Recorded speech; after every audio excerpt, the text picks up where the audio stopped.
This is Nick Redding, and you're listening to PreserveCast, a podcast with a worldwide listenership that explores the broad world of preservation from every angle, from drones to mudlarking and everything in between. Now, let's get preserving. On this week's PreserveCast, we're talking with Carissa Demore from Historic New England about their New England Summit happening this Thursday, October 13th through Friday, October 14th. This two-day event will be full of conversations exploring how 21st century challenges and opportunities are transforming the fields of historic preservation, architecture, urban planning, conservation, arts and culture, museum studies, collection management, public history, and education. If you're interested, you can still participate. Join the summit virtually via livestream for both daytime sessions. Grab your tickets now. This is Nick Redding. You're listening to PreserveCast today. We're excited to be joined by Carissa Demore, and we're going to be talking all things about preservation, specifically preservation up in New England, where she works at Historic New England, and about a pretty exciting convening that's coming together, the Historic New England Summit, which is going to bring together people from all across New England and all across the country, for that matter. But before we get into that, Carissa, it's fun to have you here. You're a team leader of preservation at Historic New England. But before we get into that, where'd you grow up and what led you to this work in preservation? What was your first job in the field and your path into all of this? Sure. So it's such a pleasure to be here today, and nice to hit a little bit of a Mid-Atlantic vibe again too. I'm an alum of the University of Maryland, so shout out to that group. But I am actually a Colorado person originally. I grew up in the suburbs of Denver, and I can remember visiting historic places like the Molly Brown House in Denver. Really tended to think of historic places in the context of that kind of museum visit. And I didn't necessarily recognize the larger kind of neighborhood or landscape context around them that is, of course, historic and wonderfully interesting. But that just wasn't how I was looking at it when I was growing up. My family was also really outdoorsy. So we spent a lot of time in the mountains, hiking, camping, snowshoeing, that kind of thing. So places like Rocky Mountain National Park had just enormous influence on me. And with all of that in mind, I actually studied landscape architecture first in undergrad, trying to find that link between culture and nature. And I enjoyed the creativity of that process, but I also found that I wanted to spend more time thinking about the history of the places that we were designing for. And a couple of years out of school, I actually realized that I wanted to work in a more mission-driven space as well, somewhere that was really deeply committed to making a difference in people's lives. So I'd heard of historic preservation by that point as a concept, and I decided to pursue it. And I came east for graduate school, and that was an awesome program, and it really helped me to figure out what this whole preservation movement is all about. And what was your first job in the field? Was it with Historic New England? So it was not, actually. So I loved grad school in that I did every internship I could possibly get my hands on. I really like to wear lots of hats. So my first paid position actually developed out of an internship that I had with the city of Annapolis, working with, at that point, the wonderful Lisa Craig to kickstart the city's Main Street program. And that was a really eye-opening experience about all of the different creative ways that you have to employ to advance and support preservation work. Things like economic development, public programs, advocacy, education, just the whole gamut. Also a huge lesson in terms of networking and creating as broad a stakeholder group as you can. And I also had just some fantastic mentors during that time that showed me how important it is to work with dynamic, energetic people who want to share their knowledge and experience. And that's really something that I've tried to carry forward in my work with Historic New England. Well, and knowing how difficult the Main Street movement is, and the challenges of setting that up in Annapolis, that was a very diplomatic answer too about what you learned there, because I'm sure there was some interesting lessons. You couldn't ask for a more challenging place to make all that happen, but a more rewarding place too. Pretty cool. Absolutely. So you end up at Historic New England, and you were the team leader of preservation. So before we get into that, what is Historic New England? Paint us a picture of its history and its scale now, and then we'll talk about the work that you do there day to day. Oh, sure. So Historic New England, some of the listeners may know by its old name, the Society for the Preservation of New England Antiquities, SPNEA. But it is an organization that has spent 112 years protecting and sharing the full New England experience, everything past to present. So today we preserve and interpret 38 public historic sites all across the region. We have the world's largest archive and collection of New England history. We protect 119 properties with preservation easements, in addition to those 38 public sites. And we do just countless public engagement programs. So all of that is meant to really deepen appreciation for the region's history, and advance livability and sustainability of our communities today and into the future. So it's a pretty big operation. I mean, in scope and scale, it's got to be one of the largest historic property owners, certainly not only in New England, but in the country. I mean, you're operating more properties certainly than the National Trust for Historic Preservation. And do you have sort of the preservation advocacy focus that a lot of people think of, like when it comes to preservation groups? Are you out there kind of making the case for community and supporting them, or is it more property ownership and management? So it's a combination of things. And over our history, we've gone back and forth in terms of how much direct advocacy we've done. Today, we don't do a huge amount of advocacy in the sense of campaigning in front of legislators, for instance, but we try and advocate in terms of educating broad audiences about the value of preservation. And we do engage very much when we see preservation issues arise that would impact the communities where we have historic sites, or would impact the preservation movement more broadly across the region or across the country. So we're involved in a variety of behind the scenes advocacy initiatives, if you will. So as preservation team leader, talk to us about what that means and the scope of your work with the organization. Sure. So I manage Historic New England's preservation outreach, and that's in terms of legal, programmatic, and advocacy initiatives to protect historic places beyond the properties that the organization actually owns. I am looking outside of our boundaries, and that includes everything from managing the Preservation Easement Program to advocating when there are needs or threats to our properties, or new policies or project proposals that we can help shape a positive outcome relative to. And also coordinating things like conferences and workshops to educate people about preservation issues and techniques. So it's probably a good segue into workshops. This, from what I can gather, and correct me if I'm wrong, but this is the largest convening Historic New England has ever put together, as far as like this kind of convening. I presumably you've done big things before. In 112 years, there's probably been a lot of different things that you've done. But in terms of like a conference, is this one of the largest and a first almost? Exactly. Yes. So the Historic New England Summit, it is our first major convening in 112 years. So in a lot of ways, it's about time. We've had smaller symposia and workshops and things many times in the past, but at this event, we are really excited to welcome over 500 people to the summit. Which is it's absolutely the largest preservation conference happening in New England, and a really fantastic opportunity to bring together just a multidisciplinary group of people, preservation professionals, civic leaders, philanthropists, students, to have really important, timely conversations about how preservation is essential to the vitality of our communities, how it's responding to some of the most urgent issues impacting our built environment.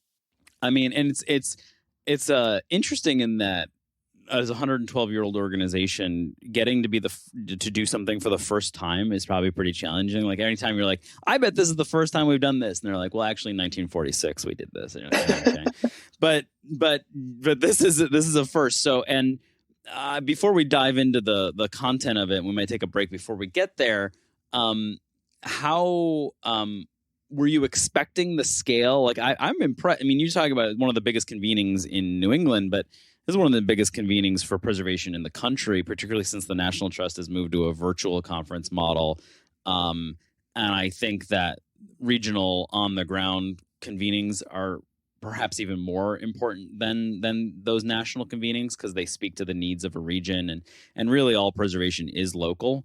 So I think it's critical that groups like Historic New England are doing this. Is why we want to focus on it, because we think that there's some lessons here, not only for what you guys are doing, but if the Southwest wants to do one, they should do one as well. Were you expecting the numbers that you got? Because that seems like a huge amount of people. It is bigger than we expected. We had initially hoped for 400 people to join us at the summit, and the fact that we've already exceeded 500 is fantastic. And it speaks to the fact that this is something that we are all craving, I think, at this point. This is a combination of an in-person and a virtual conference. So folks can attend in either way, but so many are going to join us in Worcester at Mechanics Hall for this 2-day event. I think it just shows that we are all ready to get back together and start having these in-person conversations. Yeah. Yeah. And again, in the interest of full disclosure, I am speaking, although I've been told that my attendance has nothing to do with the large registrations. But it totally does. It totally does. Yeah, they heard it here on PreserveCast, and they were like, "We've got to see this guy in person." But I am excited to be talking alongside Sarah Turner from the North Bennett Street School and talking about trades and all that kind of cool stuff, and just really thrilled to be there. So let's take a quick break, come back, talk about the conference, how people can get engaged, because maybe they're hearing this, the conference is going to be happening in a few days, and they're like, oh, well, I wish I could participate, but I can't make it to Worcester, and I live in Peoria, so how can I be a part of this? And there's a way to do it, which is really cool, and that's why we have you here on PreserveCast. So we'll do that when we come right back. Historic preservation can't happen without skilled tradespeople to perform the work, and there's a critical need right now for those tradespeople. The Campaign for Historic Trades, powered by Preservation Maryland, is working to meet that need by strengthening apprenticeship opportunities within historic trades. In partnership with the National Park Service's Historic Preservation Training Center and Conservation Legacy, the campaign is currently recruiting for NPS Traditional Trades Apprenticeship Program, or TTAP. TTAP's an intensive 20-week apprenticeship that provides young adults the chance to learn historic trade skills while working on America's most iconic historic sites. Multiple positions are open for the 2022 season at national parks across the country. Visit historictrades.org for more information on TTAP and how to apply today. This is Nick Redding. You're listening to PreserveCast. Super excited today to be joined by Carissa Demore, preservation team leader at Historic New England. We've been talking about the long and storied history of this organization and how they're pulling together this really exciting and dynamic conference. And it's going to be in person in Worcester, Mass. But if you can't make it in person, it's also going to be a hybrid event, able to be watched virtually. So we've talked about how big this is and sort of vaguely the purpose of it. What was sort of the impetus for this? Like, why, was it, oh my gosh, we got to get people together? Is it a new shot in the arm for Historic New England and sort of new endeavors? Talk to us a little bit about that, and then we'll talk about the specifics and what people can expect and how they can tune in. Sure. So it's a couple of different reasons that we're having this summit. The main driver is that there is just this urgency to the issues that we're facing. And I think we all know them, things like social justice, affordability, sustainability. And we recognize that the cultural community, the preservation community can be such a major driver in finding productive, positive paths forward in those big, thorny situations. So having a conference where we can really unpack what those issues are and the many creative, innovative strategies that are being employed was really important to us. And then on top of it, it's also about bringing people together. It's making space to focus on the preservation movement. A movement takes movement. So looking in that forward-thinking kind of way, looking at new strategies, and really getting the voices of some of the most kind of leading professionals across the country to explore these issues was just a really important component of why we're doing this.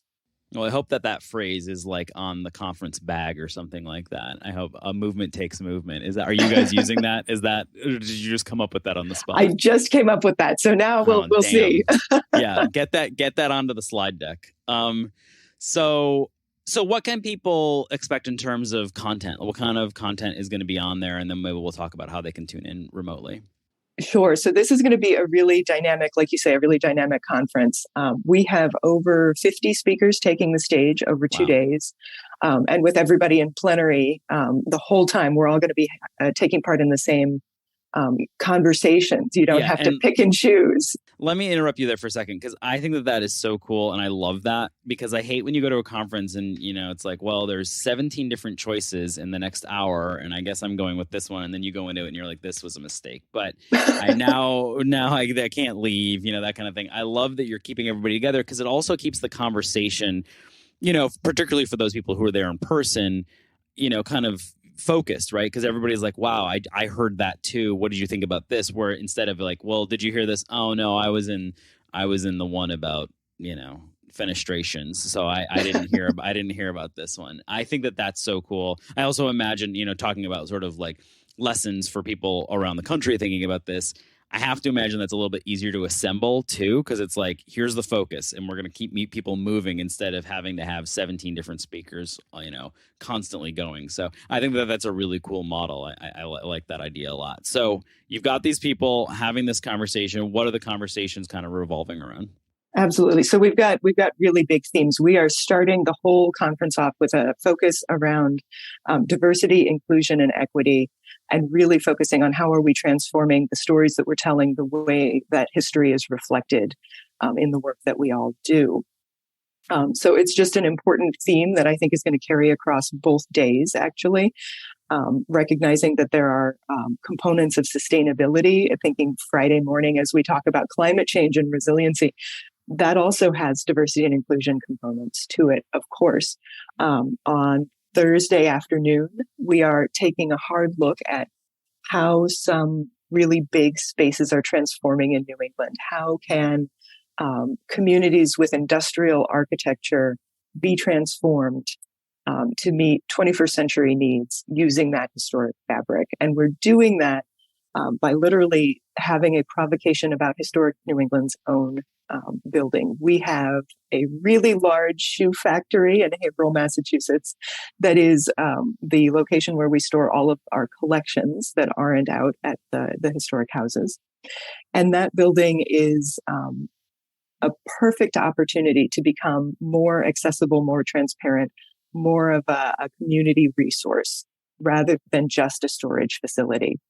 So what we've done is present that sort of provocation to 3 leading architecture firms, internationally recognized architecture firms, and they have been, this whole summer, they've been putting together design responses to that question of what is the future of this building in Haverhill. And they're going to stand those up on the stage on Thursday afternoon, and we're going to talk about it. So it'll be a really exciting way to reimagine our post-industrial communities. So in any case, I think we're just really excited to have all of these conversations started at the summit, and knowing that the topics are so big and rich that this is only the beginning of these conversations. There's no way that we're going to cover everything for any one of the subjects on stage. And so we're hoping that as folks attend the summit, they take away the ideas and the contacts and the network and continue the conversation going forward. This will also be an annual event, so we're really excited to do it again next year and the year after that, and strengthen the network of the preservation movement going forward. So if people are listening and they're excited about this, but they aren't in Massachusetts or they can't make it, is there still a way for them to tune in and listen and be a part of this? Absolutely. So the whole conference is both live and live streamed, and we've thought really carefully about how we're live streaming this. So it's possible, and you can sign up for it at summit.historicnewengland.org. And you're welcome to attend either way, and I think you'll get the full experience, whether you're with us in the room or you're online. And we'll put a link to that in the show notes so that people can jump on and do that and listen into all these different sessions. It's going to be pretty exciting to see how this all comes together. So what's next for you beyond this conference? So you get yourself through the conference, then you take a week vacation. Then what happens?